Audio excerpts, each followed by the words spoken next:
On se retrouve sur cette vidéo pour parler donc de la respiration abdominale. Vous aurez la fiche protocole dans les dossiers et je vous présente Caroline qui va faire cet exercice avec nous. Donc vous verrez, il y a 3 temps dans la respiration abdominale. Une première phase qui est la respiration haute. Le but de cette respiration haute, c'est de venir ouvrir notre cage thoracique et de remplir nos poumons d'air. La deuxième phase, c'est la respiration abdominale basse, où là, on vient gonfler le ventre à l'inspiration et à l'expiration, rentrer son ventre. Le but, c'est de pouvoir faire descendre le diaphragme et du coup remplir, ouvrir les alvéoles pulmonaires inférieures. Et la troisième phase, c'est d'alterner respiration haute et respiration basse. Alors, c'est vous qui choisirez si vous commencez par la respiration haute puis la basse ou inversement, la basse et la haute. On va essayer les deux et ensuite, vous choisirez ce qui vous va le mieux. Voilà, donc je vous propose de commencer maintenant et je vais guider Caroline, mais je vais aussi faire l'exercice en même temps. Donc, je vous propose de le faire en même temps que nous. Installez-vous confortablement, asseyez-vous, vous pouvez caler votre dos si c'est peut-être plus facile dans un premier temps de pouvoir s'appuyer. Ceux qui le souhaitent peuvent le faire allongé, mais pour la respiration abdominale, c'est pas conseillé, ou voire même debout. Donc, position conseillée, debout, assis, et assis en calant confortablement votre dos. Dans un premier temps, c'est plus simple. C'est parti. Alors, on commence par la respiration haute, et pour commencer, on expire, on chasse l'air des poumons.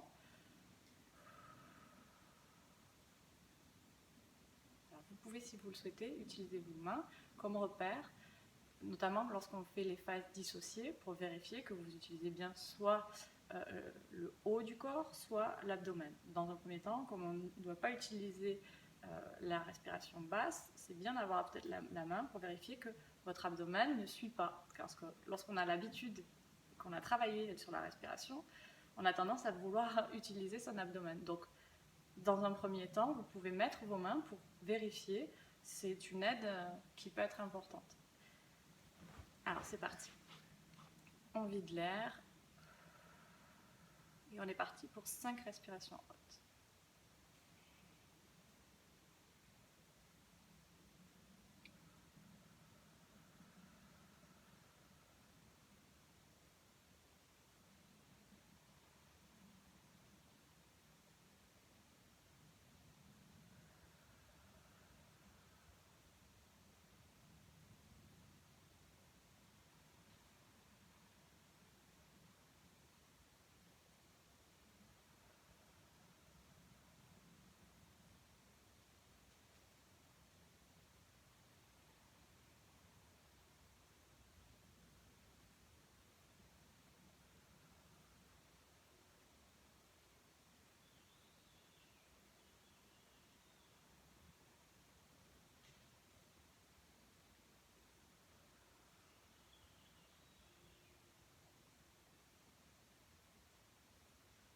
Alors, lorsqu'on a fait ce travail-là, on passe maintenant sur la partie basse. Sans gonfler la poitrine, on se concentre sur l'abdomen. Donc, à l'inspiration, on pousse, on éloigne son nombril de la colonne vertébrale. Et à l'expiration, on rapproche son nombril de la colonne vertébrale. C'est parti, on vide de nouveau l'air.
maintenant, on passe à la troisième phase. Là, vous devriez déjà constater un certain apaisement et relâchement.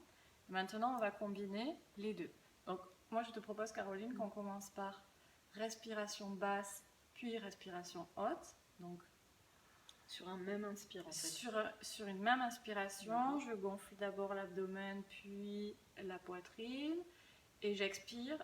Alors, quand j'expire par la poitrine et je finis par l'abdomen. D'accord.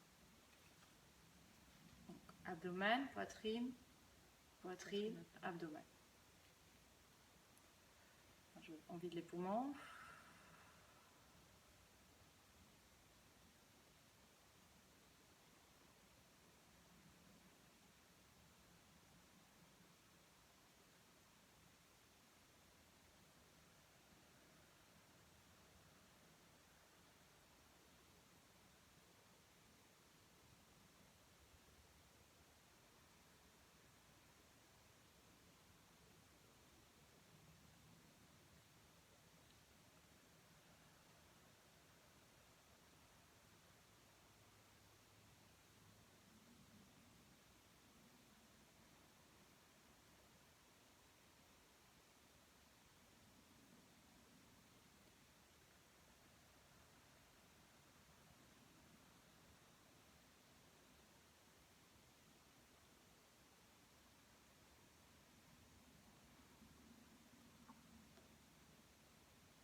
Et maintenant, je te propose de faire donc l'inverse, c'est-à-dire on commence par respiration haute, puis basse, et on vide d'abord en bas, puis en haut. Okay. J'ai moins l'habitude, on verra. Parce que c'est pas ce qu'on nous fait travailler lorsqu'on. Ouais. Alors tout dépend, si vous avez fait de la sophrologie, de la méditation, généralement on commence par nous faire travailler par on fait respiration basse, puis respiration haute, et rarement dans l'autre sens. On peut essayer, et après, chacun choisit la respiration qui lui convient. Donc, haute, basse, pour ceux qui ont déjà travaillé sur la respiration, vous verrez, c'est pas facile parce que quand on est conditionné à commencer par la respiration basse, mais du coup, c'est intéressant aussi de le faire. Oui. Donc, haute, basse, et à l'expiration, non. Inspiration, respiration haute, puis respiration basse, et à l'expiration, respiration basse, donc l'abdomen, et on finit par la poitrine. Okay. C'est bon ? Allez, c'est parti pour 5 respirations. On vide complètement son air.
Alors, qu'est-ce que tu as pensé de cette respiration dont tu n'as pas l'habitude? Ça m'a demandé plus de concentration, du coup. Il y a une fois ou deux où je me suis trompée. Mais après, sinon, je pense que ça doit arriver au même résultat parce que l'intérêt principal, c'est d'être concentré sur soi, voilà, d'être à l'écoute de son corps, de prendre ce temps pour soi. Donc, je ne sais pas s'il y a une énorme différence entre les deux. Moi, je ne l'ai pas senti. Alors, a priori, c'est plus une question d'habitude et de pratique. Ouais. Et certains qui vont plus préférer faire d'abord respiration haute puis basse et haute. Quand on a travaillé en méditation, en relaxation, on nous a conditionné à faire basse et après haute.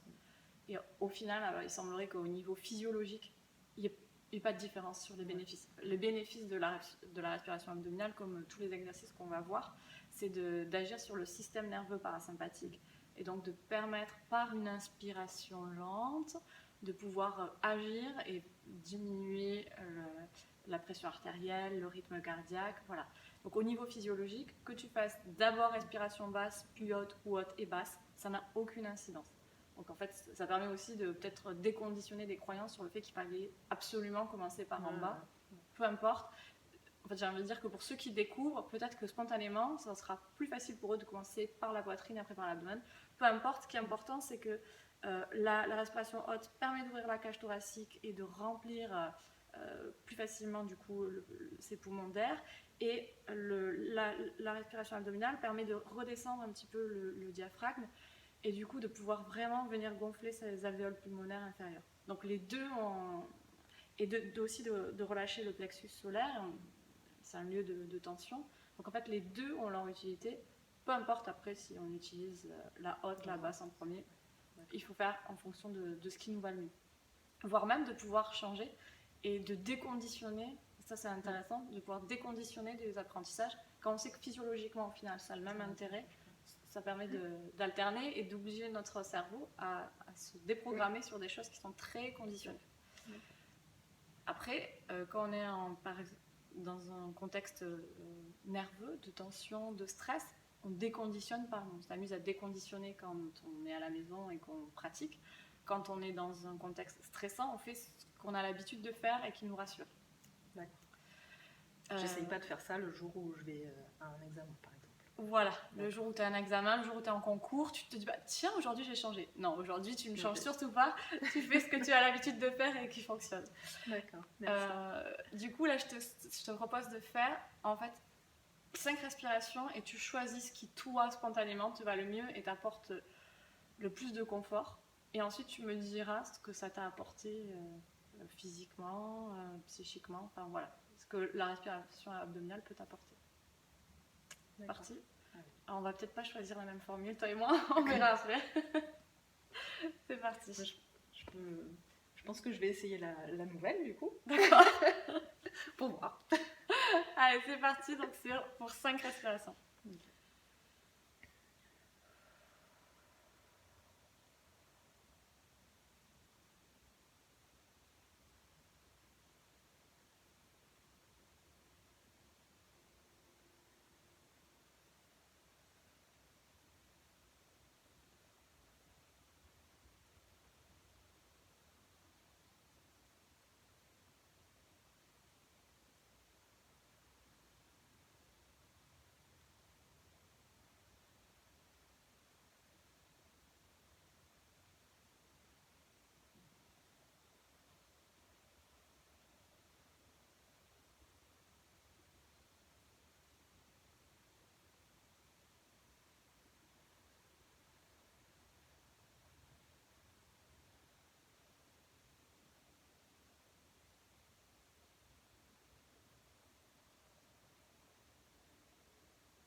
Alors Caroline, quelle respiration tu as choisi? Alors, j'ai choisi de commencer par le haut puis le bas pour retester. Donc, c'était déjà beaucoup plus facile que la première fois tout à l'heure. Et là, après, effectivement, je vois pas de différence par rapport à mon autre respiration plus habituelle, on va dire. Donc, c'est-à-dire quand tu fais Je me d'abord sens plus en calme. bas, puis Oui, en haut puis pour en se... haut. Ouais. Tout à fait. Et voilà, je me sens apaisée, je sens que mon rythme cardiaque a diminué. Je me sens calme. Ok. Et donc au niveau mental, est-ce que tu as un flot de pensée qui est moins important? Est-ce que ça va t'apporter du calme, tu dis? Oui, du calme, ouais. Ok. Ouais. Calme et apaisement. Ouais. Ok. Et physiquement, niveau musculaire, est-ce que tu as noté des choses Là, je me sens détendue. Alors, au tout début, j'avais quelques tensions en haut dans les trapèzes parce que je réfléchissais encore un peu Ouais. à comment, voilà, qu'il fallait que j'inverse par rapport à d'habitude. Mais là, à la fin, ça va. Ok. Donc, nous, on a vu, je vous ai fait tester les deux façons. Quand vous pratiquez l'exercice, vous faites la phase 1, c'est important. Phase 1, phase 2, c'est de bien dissocier le haut et le bas. Et dans la phase 3, vous n'êtes pas obligé de tester, vous allez directement sur la respiration qui vous va le mieux en combinant les deux. Sinon, ça se fait assez long. Donc, phase 1, respiration haute, phase 2, respiration basse, et phase 3, vous combinez. Et directement, vous choisissez l'association qui vous va le mieux. Et il y a une autre chose sur laquelle je n'ai pas parlé et qui est importante, c'est l'expiration. Autant c'est important à l'inspiration de bien dissocier respiration haute et respiration basse, autant à l'expiration, il est possible de tout faire. C'est de vider en même temps le bas et le haut. Ça a moins d'importance. C'est important à l'inspiration de pouvoir dissocier pour prendre le maximum d'air. C'est important à l'expiration de bien vider les deux parties, mais on peut le faire en même temps, simultanément. C'est pas problématique. Et une autre chose, donc on a vu que c'est la respiration lente qui permet d'agir sur le système nerveux parasympathique, mais si on fait ce même travail de respiration abdominale, mais en enchaînant des respirations rapides, là on produit l'effet inverse, on travaille sur le système nerveux sympathique et ça permet de s'activer. D'accord. Donc, quand on est dans la recherche de détente, on ne le fait pas. Et je pense au moment où, vous savez, quand on a des petits coups de mou, où on sent qu'il faut qu'on monte en énergie et qu'on ne l'est pas, ça peut arriver, et bien de faire ces respirations-là, mais de manière très rapide, avec des inspirations un peu plus longues que les expirations. Les expirations, elles amènent plus de détente et de relâchement. Si on rapproche les respirations et on fait des inspirations un peu plus longues que les expirations, ça permet de travailler sur l'autre système nerveux et donc de s'activer et de monter en pression. Autant on peut agir sur le rythme cardiaque en l'abaissant, mais on peut faire exactement le contraire en ayant des respirations plus courtes et beaucoup plus rapprochées. Du genre. Je veux bien que tu me montres parce que j'ai du mal à visualiser. Du coup,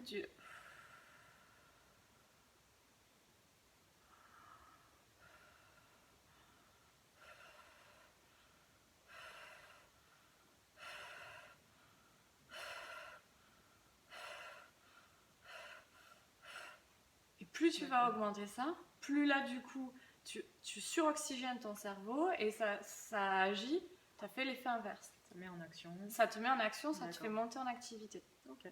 Voilà. Intéressant d'avoir une compétition dynamique. Oui, si on n'est pas dans un état de stress qui du coup ferait accentuer notre état. Voilà. Mais en fonction de notre état, c'est-à-dire on se sent à côté, on se dit là il faudrait que je sois beaucoup plus actif que ça. Ça peut arriver, se sentir pas du tout en phase avec l'événement qui arrive. Alors, j'en ai parlé, c'est peut-être lié, j'en ai pas parlé dans les vidéos précédentes, au stress de sous-routine. Et on a cette sensation de ne pas être activé. Ça peut être un moyen de le faire. D'accord. Voilà. Je te remercie, Caroline, Merci à toi. de m'avoir servi de cobaye.